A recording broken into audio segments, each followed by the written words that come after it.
21의 생각 이세영입니다. 우리는 자유민주주의가 대세인 시대를 살고 있습니다.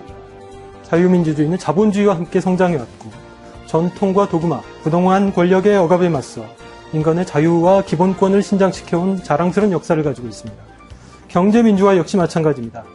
고삐 풀린 시장 권력이 인간의 존엄한 삶을 위협하는 상황을 막기 위해 1인 1표의 민주주의 원리가 사회 시스템 곳곳에서 작동하도록 제도화한 것이 경제민주화인 것입니다. 박근혜 대통령은 지난해 대선을 앞두고 경제민주화를 핵심 의제로 내세웠습니다. 대기업의 횡포를 규제하고 중소기업과 자영업자들이 사업하기 좋은 환경을 만들어 모든 국민이 행복한 시대를 열겠다고 했습니다. 박 대통령은 취임 이후 일련의 공안 사건들을 통해 자유민주주의를 위협하는 세력과 단호히 싸우겠다고 밝혔습니다. 이쯤에서 묻지 않을 수 없습니다.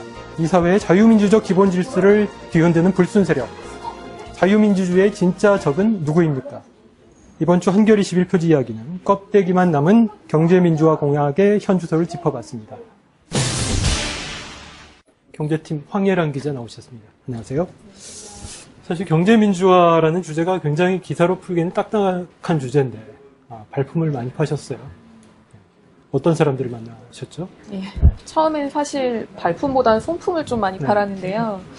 박근혜 정부 경제민주화 공약이 후퇴하고 있다 이런 얘기는 굉장히 좀 오래된 구문이지 않습니까? 그래서 정치권이나 재계의 딱딱한 얘기가 아니라 일반 사람들은 어떻게 느끼고 있는지 이 부분을 짚어보고 싶었습니다. 특히 박근혜 사람들은 어떻게 느끼고 있는지 찾아보고 싶었는데요. 과거 대통령들을 보면 이명박 대통령은 욕쟁이 할머니, 노무현 대통령은 자갈치 아줌매 이런 좀 상징적인 인물들이 있습니다. 그래서 그런 인물들을 찾아보고 싶었는데 박근혜 대통령은 그런 대표적인 인물이 없더라고요. 박근혜 후보가 냈던 선거운동 기간에 냈던 이제 핵심 과제 3가지 중에 경제민주화가 사실 첫 번째였습니다.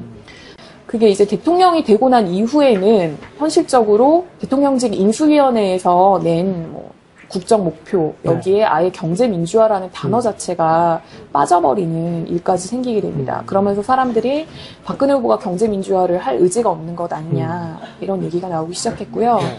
대통령이 되고 난 이후부터는 이 정도가 이제 후퇴를 넘어서 아예 없어진 거 아니냐, 실종된 거 아니냐라는 얘기가 나올 정도로 언론사 논설 실장들을 불러다가 경제민주화가 이제 거의 끝에 오지 않았나 생각한다 이런 말도 하고 8월 말엔 대기업 총수들 불러다가 경제민주화는 대기업 옥죄기로 변질되지 않도록 자기가 잘 해보겠다 이렇게까지 얘기하기 시작합니다. 네.